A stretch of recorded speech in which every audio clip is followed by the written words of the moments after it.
हरे कृष्णा। सो अब हम अपनी रीडिंग सेशन स्टार्ट करते हैं। कल हमने चैप्टर 1 कंप्लीट कर लिया था। चैप्टर 2 वैदिक कल्चर वर्णाश्रम धर्म, February 28, 1972. Bob, I have asked devotees about how they were feeling towards sex in their relations, and I see the way they feel, but I can't see myself acting the same way. See, I'll be getting married at the end of the summer. Hmm. I'll be getting married at the end of the summer in September or August when I return to America, and the devotees say that the householders only have sex to conceive a child, and I cannot picture myself at all in such a position. And what kind of sex life can one lead living in the material world? Prabhupada, the Vedic principle is that one should avoid sex life altogether. The whole Vedic principle is to get liberation from material bondage. There are different attachments for material enjoyment, of which sex life is the most topmost enjoyment. The Bhagavatam says that this material world, Pumsa Striya Mithuni Bhavam Etam, man is attached to woman and woman is attached to man. Not only in human society, in animal society also. That attachment is the basic principle of material life. So a woman is hankering or seeking after the association of man, and a man is hankering or seeking for the association of a woman. All the fiction novels, dramas, cinema, and even ordinary advertisements that you see simply depict the attachment of man and woman.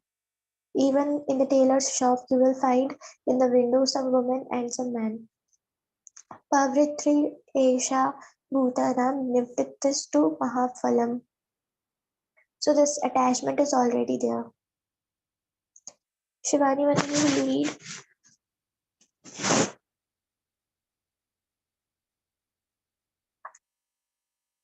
Vaishnavi Mataji.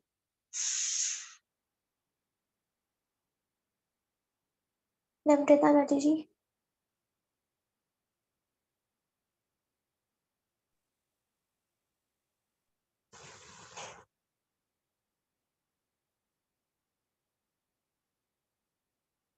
If anyone wants to read, they can raise their hand. Till then, I'll continue.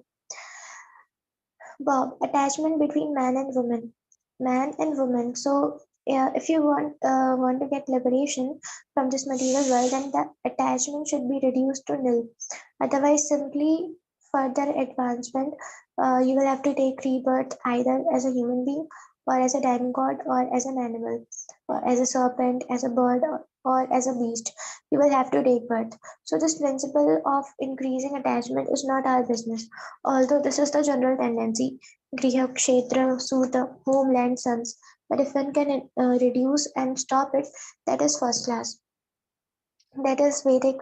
That therefore our Vedic civilization, Vedic system is to first of all train a boy as a brahmachari, no sex life. The Vedic principle is to reduce attachment, not to increase it. Therefore, the whole system is called Varnashram Dharma. The Indian society. Yes, Vaishnavi, will you read?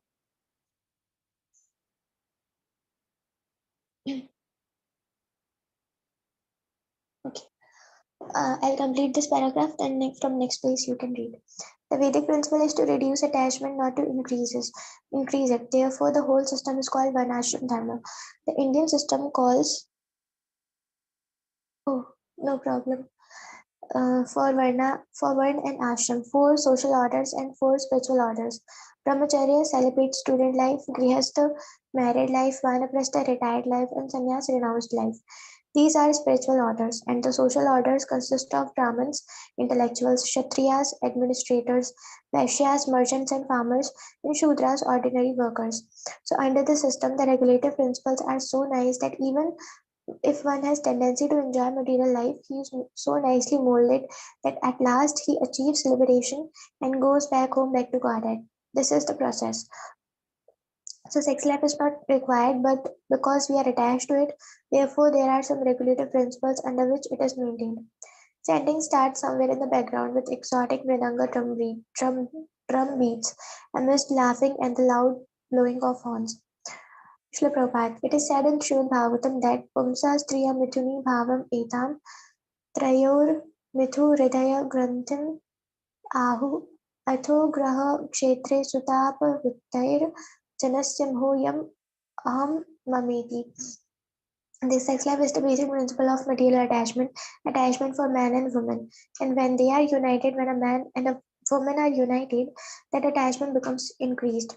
And that increased attachment will induce one to accumulate a griha, a home, kshetra, land, sudha, children, apata, friendship or society, and vitta. Vitta means money. In this way, griha, kshetra, sudha, vitta, he becomes entangled.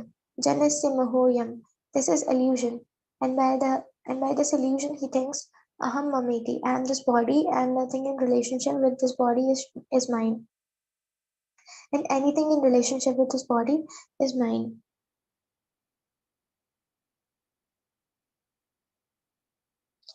What is that again?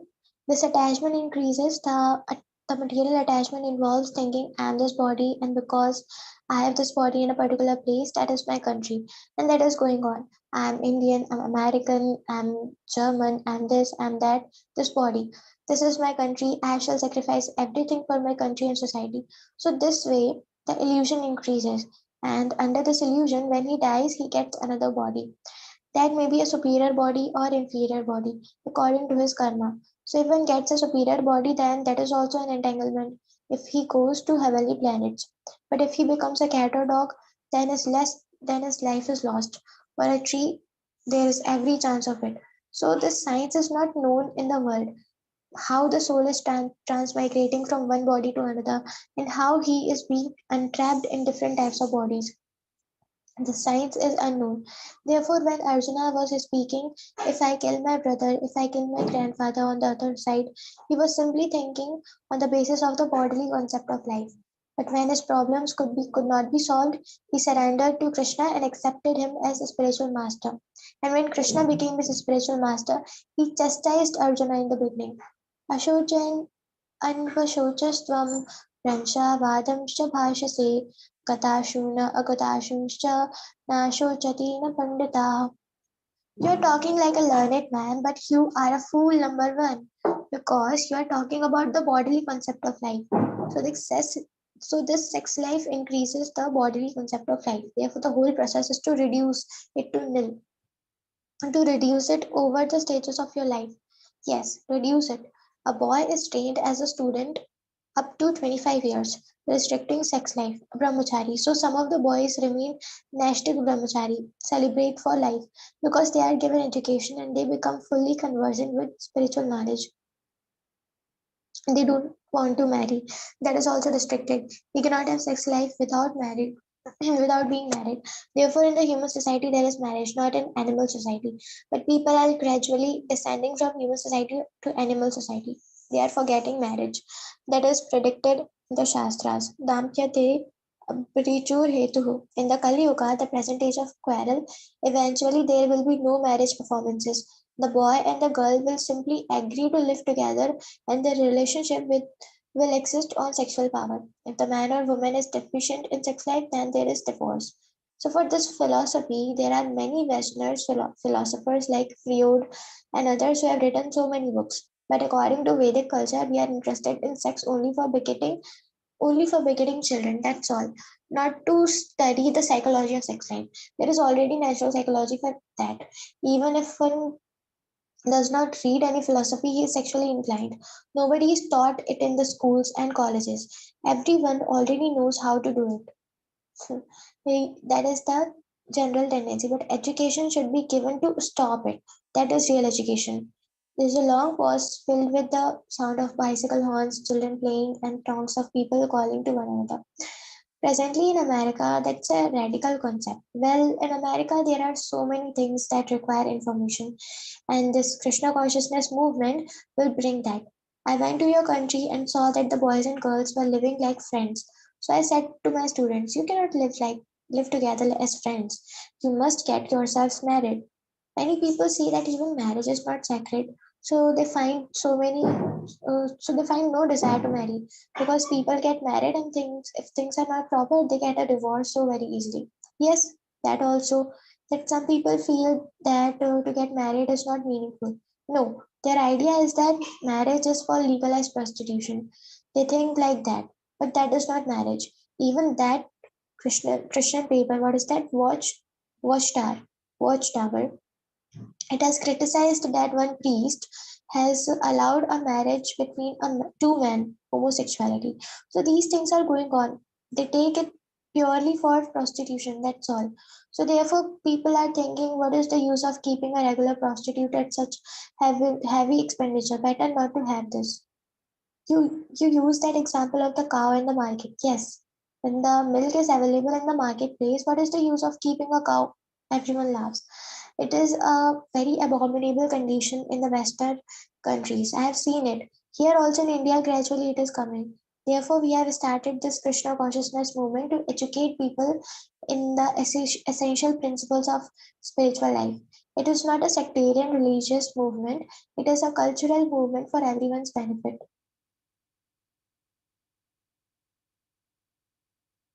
Chapter 3, The Real Goal of Life. February 28, 1972, continue. Srila Prabhupada, this movement is especially meant to enable a human being to reach the real goal of life. The real goal, the real goal of life. Is the real goal of life is to know God? Yes, to go back home, back to Godhead. That is the real goal of life. The water that comes from the sea forms cloud. The cloud falls down as rain, and the actual goal is to flow down the river and again enter the sea. So we have come from God. Now we are embarrassed by material life. Therefore, our aim should be to get out of this embarrassing situation and go back home, back to Godhead. This is the real goal of life. Mama upetya punarjanma dukkhalayam ashashvatam napnuvanti mahatmanah samsiddhim paramam gatim. After attaining me, the great souls who are yogis in devotion never return to this temporary world, which is full of miseries, because they have attained the highest perfection. That is the version of Bhagavad Gita. If anyone comes to me, Mamupetya, he does not come back. Where? To this place, Dukkhalayam Ashashvatam. This place is the abode of miseries. Everyone knows, but they have been befooled by so-called leaders. Material life is miserable life. Krishna says, God says that this place is Dukkhalayam. It is a place of miseries. It is also Ashashvatam, temporary. You cannot make a compromise. All right, let it be miserable. I shall remain here as an American or Indian. No, that also you cannot do. You cannot remain an American. You may think that I have been born in America, you are very happy, but you cannot remain American for long. You will be kicked out of the place, and in your next life, you do not know.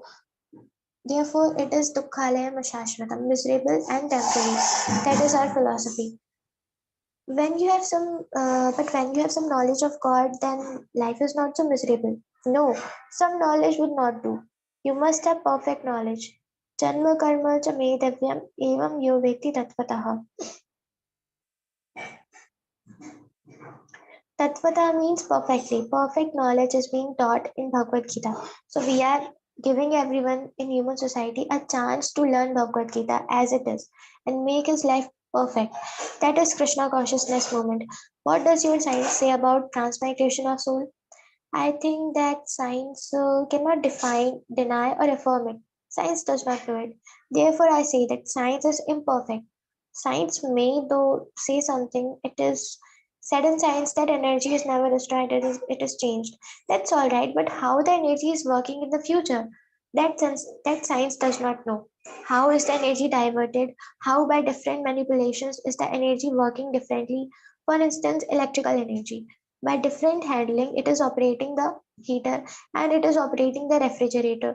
They are just the opposite, but the electrical energy is the same. Similarly, this energy, the living energy, how is it being directed? Which way it is going? How is it fructifying in the next life? That they do not know. But but in the Bhagavad Gita, it is simply stated, Vashamshi Jina Niyatha Vihaya. You are covered by a dress, by a shirt. When this shirt is unusable, you change it. Similarly, this body is just like a shirt and coat.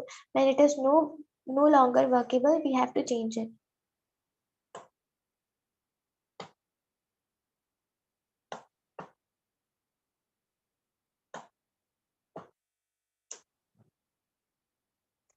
Bob, what is we that has to change? What is constant? That is the soul, from one life to the next. That is the soul. I, what you is speaking, you, what I is speaking, identity, Atma or soul. My soul is different from your soul. Yes, you are an individual soul. I am an individual soul. You have removed yourself from karmic influences. If I was to remove myself from karmic influences, would our souls be the same or different? The soul is of the same quality in all. You are under a certain conception of life at present moment, and these countrymen of yours, the Krishna conscious devotees, were under a certain conception of life. But by training, they have taken to another conception of life. So the ultimate training is to how to become Krishna conscious. That is the perfection. If two people are Krishna conscious, is their soul the same? The soul is always the same in each person. In each person, is it the same? Yes. Pointing to two devotees. If these two Krishna conscious, are their souls the same? The soul is same but always individual. Even if one is not Krishna conscious, for instance, you are a human being and I am a human being. If I am not Christian, if you are not Hindu, still we are human beings. Similarly, the soul may be Krishna conscious or he may be Krishna conscious. He may not be Krishna conscious. It doesn't matter. But the soul is the soul. Can you tell me more about this? Soul is pure spirit. All souls are equal, even in animal. Therefore, it is said, Pandita Samadarshana. Those who are actually learned do not see outward covering either in human being or in an animal. If I may ask another question on this, yes, I have considered the soul somewhat as a part of God. At times, I think I feel God. I'm here, you may say God is here. So, if the soul is inside me, then should I be able to feel God inside me? Not all God, I mean, but part of God. But I don't feel God in me. But God may be here, separate from me. But should I be able to feel God inside me since my soul is part of God? Yes, God is inside also. God is everywhere. God is inside and outside also. This is to be known. How do you feel God inside you? Not in the beginning, but you have to know from the Shastras by the Vedic information. For example, in the Bhagavad Gita, it is said, Ishvara Parama Ishvara Sarvabhutanam Videshe Arjun Tishtati. God is there in everyone's heart.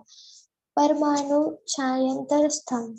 God is also within every atom. So this is the first information, and then by the yogic process, you have to realize it. Yogic process, yes.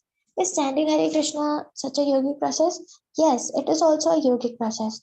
What kind of yogic process must I do to find out, to feel this information, to feel the soul inside? Yes, there are many different yogic processes, but for this age, this process is very nice. Chanting, yes. Through this, I can feel not only God outside but God inside. You'll understand everything of God. How God is inside, how God is outside, how God is working. Everything will be revealed. By this attitude of service, God will reveal Himself. You cannot understand God by your endeavor. Only if God reveals Himself.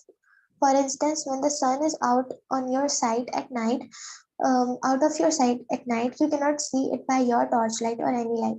But in the morning, you can see the sun automatically without any torchlight. Similarly, you have to create a situation. You have to put yourself in a situation in which God will be revealed. It is not that by some method you can ask God, please come, I will see you. No, God is not your order carrier. You must please God for Himself to reveal Himself. uh, is that correct? Yes. How do we know when we are pleasing God? When we see Him. That then you will understand. Just as when you eat, you do not require to ask anyone whether you are feeling strength or your hunger is satisfied. If you eat, you understand that you are feeling energy. You don't need to inquire from anyone. Similarly, if you actually serve God, then you will understand. God is dictating to me. God is there. I am seeing God or God's representative. Yes, it comes easier. You have to go through God's representative. Yasya prasadat bhagavat prasada. By the mercy of the spiritual master, one is benedicted by the mercy of Krishna.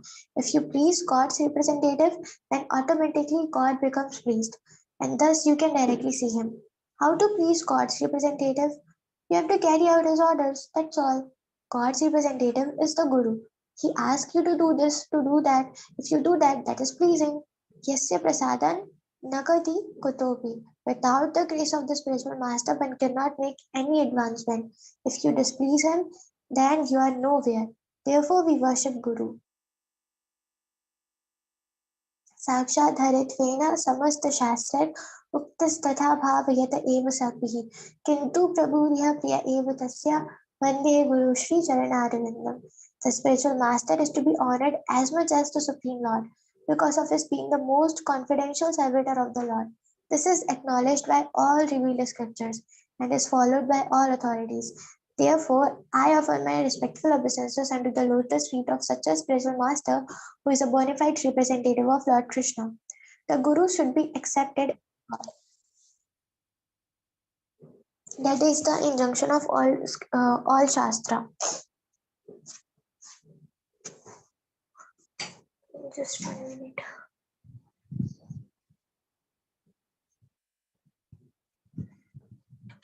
Charger.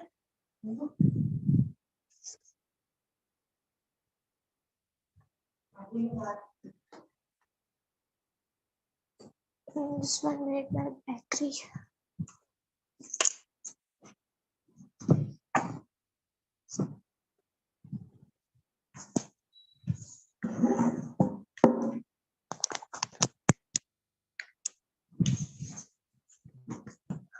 Yes. The Guru should be accepted as a representative of God. Yes, the Guru is God's representative. The Guru is the external manifestation of Krishna, but different from the incarnations of Krishna that come. Yes, in that way is the external manifestation of the Guru different from the external manifestation of, let us, Krishna or Chaitanya when they come to earth. The Guru is the representative of Krishna, so there are symptoms of who is a Guru. The general symptoms are described in the Vedas.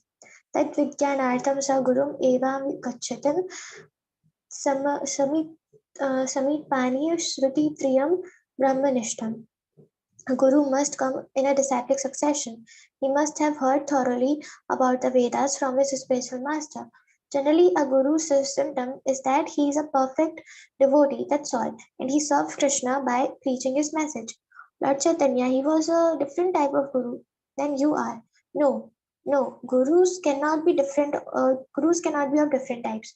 All Gurus are of one type. But was he also an incarnation at the same time? Yes, he is Krishna himself, but he is representing the Guru. Oh, I see. Yes. And then, because Krishna was God, he demanded Sarva Dharman Parityajya Mamekam Sharanam Raja. Abandon all varieties of religion and just surrender unto me. But people misunderstood him. Therefore, Krishna came as a Guru and taught people how to surrender to Krishna. Doesn't he say in Bhagavad Gita, I am the spiritual master? Yes, he is the original spiritual master because he was accepted as a spiritual master by Arjuna. So, what is the difficulty? Shishyas teham shadimam tvam prapannam. Arjuna told the Lord, I am your disciple and a soul surrendered unto you. Please instruct me. So, unless he is a spiritual master, how does Arjuna became his disciple? He is the original Guru. Tene Brahma Rida Ya Adi Kavaye. It is he only who first imparted Vedic knowledge unto the heart of Brahma, the first created being. Therefore, he is the original Guru. Krishna? Yes, he is the original Guru. Then his disciple Brahma is a Guru, then his disciple Narad is a Guru, then his disciple Vyasa is a Guru. In this way, there is a Guru Parampara, disciplic succession of Gurus. Evam Parampara Praptim, the transcendental knowledge is received through the disciplic succession. So a Guru receives his knowledge through the disciplic succession, not directly from Krishna. Do you receive some knowledge directly from Krishna? Yes, Krishna's direct instruction is there, Bhagavad Gita. Oh, I see. But you have to learn it through disciplic succession. Otherwise, you will misunderstand it. But presently, you do not receive information directly from Krishna. Is it It comes through disciplic succession from the books. There is no difference. Suppose I say that this is a pencil. If you say to him, there is a pencil. And if he says to another man, this is a pencil, then what is the difference between his instruction and my instructions? Krishna's mercy allows you to know this. Now, you can take Krishna's mercy also, provided it is delivered as it is, just as we are teaching Bhagavad Gita. In Bhagavad Gita, Krishna says, Sarva Dharman Parityaja. Just give up all other forms of religion and surrender to me. Now we are so saying this, that you should give up everything and surrender to Krishna. Therefore, there is no difference between Krishna's instructions and our instruction. There is no deviation. So, if you receive knowledge in that perfect way, that is all good as receiving instruction directly from Krishna. But we don't change anything. When I pray reverently, faithfully, does Krishna hear me? Yes. From me to him? Yes, because Krishna is within your heart, he's always hearing you. Whether you are praying or not praying, whether you are doing some nonsense, he is hearing you also. He's also hearing you.